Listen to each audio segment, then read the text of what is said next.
Hello guys, അപ്പോൾ തുടങ്ങാം. 2026 ജനുവരി 14 പൊങ്കൽ റിലീസിനായി എത്തുന്ന ശിവകാർത്തികേയൻ, രവിമോഹൻ, ശ്രീലീല അഥർവ എന്നിവരെ പ്രധാന വേഷത്തിലെത്തിച്ച് രചനയും സംവിധാനവും സുധാ കുങ്കര നൽകി ആകാശ് ഭാസ്കരൻ പ്രൊഡ്യൂസ് ചെയ്യുന്ന പുതിയ ചിത്രമാണ് പരാശക്തി.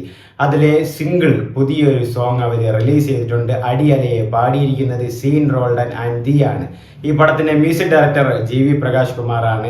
സീൻ റോൾഡന്റെ വോയിസിന് ഞാൻ സത്യം പറഞ്ഞാൽ എനിക്ക് ഭയങ്കര ഒരു ഫേവറേറ്റ് ആണ്. അതായത് പുള്ളിയുടെ വോയിസ് ഒരു യുണീക്കാണ്. അതുപോലെ തന്നെയാണ് ദിയുടെ വോയിസും. രണ്ടുപേരുടെ വോയിസും പെട്ടെന്ന് കേട്ടാൽ നമുക്ക് മനസ്സിലാവും.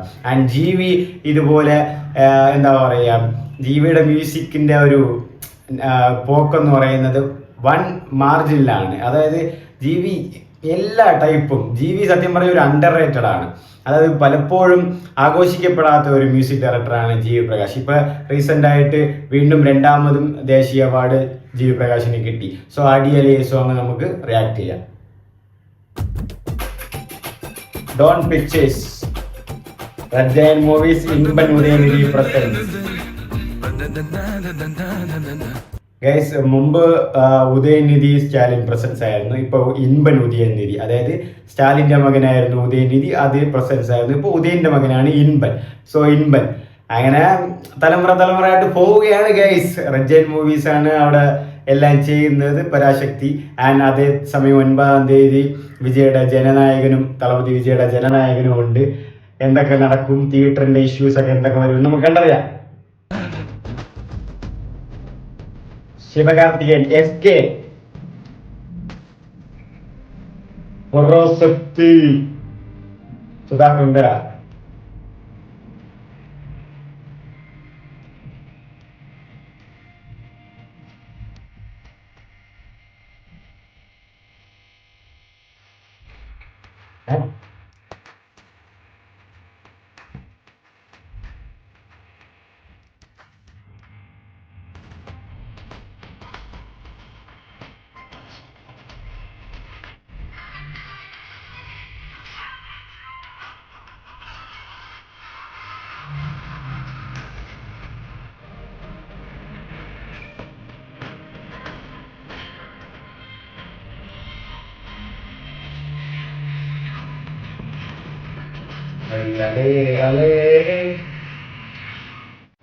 ഇതിന്റെ ലിറിക്സ് ചെയ്തിരിക്കുന്ന ഏകാദശിയാണ്. ആൻഡ് ഞാൻ പറഞ്ഞില്ലേ, ഈ പാട്ട് എനിക്ക് ആദ്യം കേട്ടപ്പം ഒരു കാട്ടുപ്പയിലെ വൈബ് എന്നുവെച്ചാൽ ഇതിന്റെ ഒരു പ്രോമോ ഇറങ്ങിയപ്പോ പാട്ട് കേട്ടപ്പോൾ ആ വൈബ് ഇല്ല. ആൻഡ് ഇതുപോലത്തെ ഒരു മ്യൂസിക്, ഇത് റാൻഡം മ്യൂസിക് ഒക്കെ ജി.വി. പ്രകാശ് തീ സാധനമാണ്. അതായത് ഇതുപോലെ ഒരു ചെറിയ റൊമാൻറ്റിക് ഒരു മെലഡി പോലത്തുള്ള സാധനങ്ങൾ അങ്ങനെയൊക്കെ. ആൻഡ് ഇതിൽ ശിവകാർത്തികേയൻ ഓക്കെയാണ്, ലുക്കൊക്കെ ഉണ്ട്, സൂപ്പറാണ്. പക്ഷെ ശ്രീലീല ഒരുപാട് സ്കിന്നി ആക്കിയൊരു എന്തോ ഒരു ചെറിയൊരു ചിലപ്പോ പഴയ കാലഘട്ടത്തിലായോണ്ടായിരിക്കും എന്നറിയില്ല.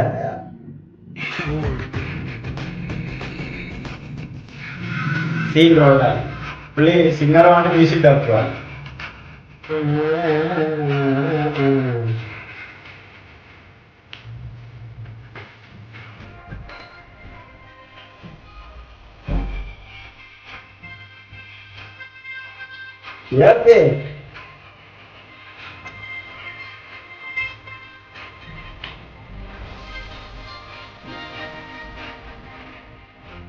ഇതേ സീന് സൂര്യ പൊട്ടലിലുണ്ട്. അതായത് സൂര്യ ബുള്ളറ്റിൽ വരുമ്പോ അപർണ ബാലമുരളി ഓട്ടോയിൽ പോകുന്ന ഒരു സീൻ നിങ്ങൾ ഓർമ്മ, ആ കാട്ടുപയ്യ സോങ് എന്നാണ് അതും തോന്നുന്നത്. ഇതേപോലെ തന്നെയാണ് ആ മോട്ടോറും കാര്യങ്ങളൊക്കെ.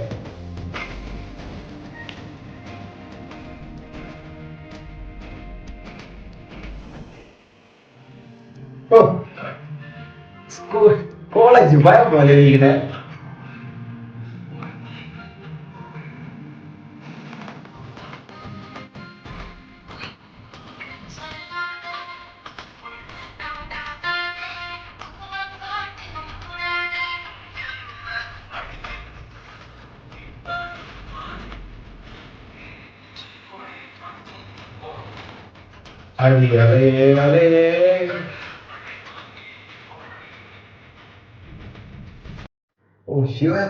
വൺ ലുക്ക് കേട്ട ഒരു ക്യൂട്ട്, ആ ഒരു വിന്റേജ് ആ ലുക്ക് തോന്നിക്കുന്നുണ്ട്. ആ ഡ്രസ്സിങ്ങിലും ആ ഡ്രിം ഷേവിലും ഇപ്പൊ അത് ശ്രീലീലയായിട്ട് വരുമ്പോൾ ഒരു ഓക്കെ ഫീൽ എനിക്ക് തോന്നുന്നുണ്ട്. ഓക്കെയാണ് അത് ഒരു ക്യൂട്ട് പേരായിട്ട് തോന്നുന്നുണ്ട്.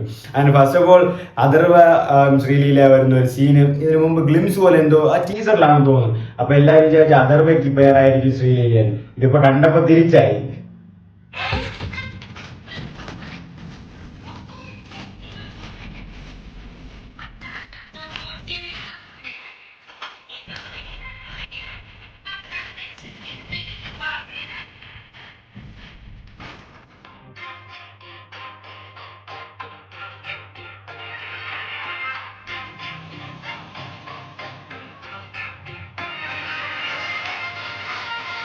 Ravi K Chandran DOP, Karthik Rajkumar productions.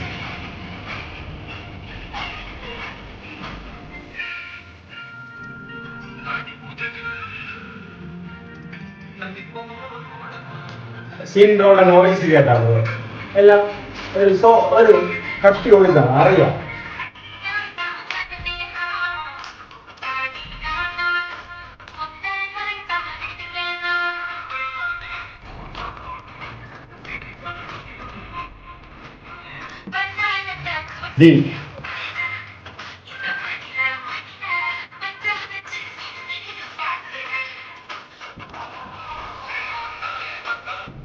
അതുപോലെ തന്നെയാണ് ദിയുടെ വോയിസ് ഒരു യുണീക്ക് വോയിസ് ആണ്. അതായത് പെട്ടെന്ന് അറിയാൻ പറ്റും ദിയുടെ സൗണ്ടാണ്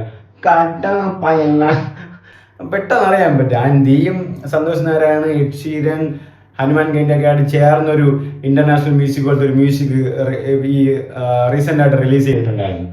ഒരു കൊള്ളാം, നല്ല പാട്ടാണ് അത്.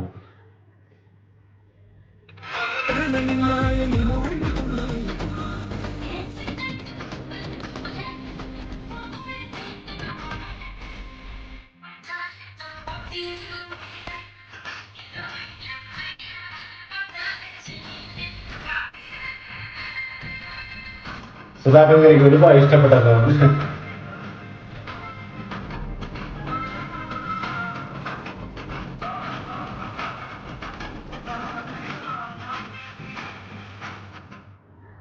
അടിയലേ ഗൈസ്, അപ്പൊ അടിയലേ first single from Parasakthi looks good, കൊള്ളാം. എനിക്ക് ഒന്ന് കേട്ട് വരുമ്പം കാട്ടുപാലയും ഫസ്റ്റ് കേട്ടപ്പോഴും എന്തായിരുന്നു, പിന്നെ രണ്ടാമത് കേട്ട് വന്നപ്പോൾ ആ ഒരു ഇൻട്രസ്റ്റിംഗ് ആയിട്ട് സൂപ്പർ പാട്ടായിരുന്നു. എനിക്ക് തോന്നുന്നു ജീവി പ്രകാശും അങ്ങനെയാണ്. ജിയുടെ ആദ്യം കേൾക്കും ഇപ്പം, അതായത് അതിന്റെ മെയിൻ ഉദാഹരണമാണ് ഇഡ്ലിക്കടയിലെ പാട്ടുകളും. ഇഡ്ലിക്കടയിലെ ആദ്യ പാട്ട് ഇങ്ങനെ കേൾക്കുമ്പോൾ അത്ര ഒരു ഇൻട്രസ്റ്റിംഗ് ആയിട്ടൊന്നും തോന്നില്ല. പക്ഷെ രണ്ടാം കേൾക്കുമ്പോൾ വീണ്ടും കേൾക്കാൻ തോന്നും. ആ ഒരു ബഞ്ച് ഓഫ് ട്യൂൺസും ലിറിക്സും അതൊരു സെലക്ട് ചെയ്യുന്ന സിംഗേഴ്സ് ആയാലും എനിക്ക് തോന്നുന്നു അടിയലേ സോങ്ങും അതുപോലെ ആയിരിക്കും. ആൻഡ് ഇതിൽ ശിവകാർത്തിൻ്റെ ലുക്ക് അടിപൊളിയായിട്ടുണ്ട്. ആ വിൻറ്റേജ് ലുക്കിന് മാച്ചായിട്ട് ആ ഡ്രസ്സിങ്ങും കാര്യങ്ങളും ഡ്രീം ഷേവും കാര്യങ്ങളും. ആൻഡ് ശ്രീലീല ഫസ്റ്റ് ഞാൻ കണ്ടപ്പോൾ എനിക്ക് ശ്രീലീല ഓക്കെ അല്ലായിരുന്നു. പിന്നെ ആ ഡാൻസും കാര്യങ്ങളൊക്കെ വന്ന് ആ ഒരു കെമിസ്ട്രി ഒക്കെ വന്ന് ടച്ച് ആയിട്ട് വന്നപ്പോൾ ഓക്കെ, പേരൊന്ന് ക്യൂട്ടായിട്ടുണ്ട്.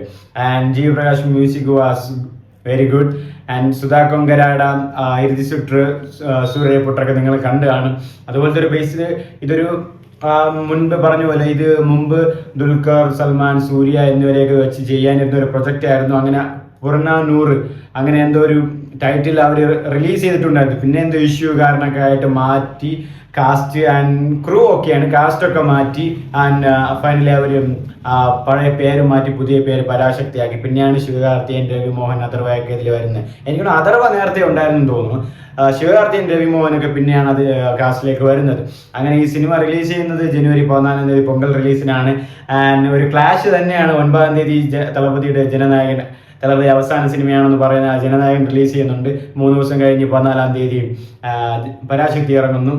അപ്പോൾ ഒരു ക്ലാഷ് റിലീസ് തന്നെയാണ് സത്യം പറഞ്ഞാൽ. And Udhayanidhi and red giant മൂവീസാണ് അവിടെ ഫിലിംസ് ഒക്കെ ഡിസ്ട്രിബ്യൂട്ടും കാര്യങ്ങളും ചെയ്യുന്നത്. അപ്പോൾ അവിടെ ഒരു തിയേറ്റർ ഇഷ്യൂ അല്ലെങ്കിൽ തിയേറ്റർ റിഡക്ഷൻ എല്ലാം നടക്കാനൊക്കെ സാധ്യത കൂടുതലാണ്. അങ്ങനത്തെ ഒരു സിറ്റുവേഷനാണ് ഇപ്പോൾ പോകുന്നത്. കാരണം ഇപ്പോൾ ഇലക്ഷനും കാര്യങ്ങളൊക്കെ നിങ്ങൾക്ക് അറിയാമല്ലോ. അപ്പം മൊത്തത്തിൽ പാട്ട് അടിപൊളിയാണ്. കേട്ട് വരുമ്പോൾ എനിക്ക് തോന്നുന്നു ഇനിയും സൂപ്പർ ആവും. ആൻഡ് ഹോപ്പ്ഫുള്ളി പരാശക്തി നന്നായിട്ട് നല്ല പടമായിട്ട് വരട്ടെ. ശിവകാർത്തിയന് ഒരു ബെഞ്ച് മാർക്കായി വരട്ടെ. ശിവകാർത്തിയൻ സത്യം പറഞ്ഞാൽ ഈ ഒരു പടം എനിക്ക് ഒരു എന്താ പറയുക, ഒരു ചാലഞ്ചാണ്. ആ ഒരു സമയം ഈ ഒരു സിറ്റുവേഷൻ അനുസരിച്ച് ഒരു ചാലഞ്ചാണ് ജനനായകന്റെ കൂടെ പരാശക്തി ഇറങ്ങുക എന്നുള്ളത്. നമ്മൾ നോക്കാം, കണ്ടറിയാം. അടിയലേ വാസ് ഗുഡ്.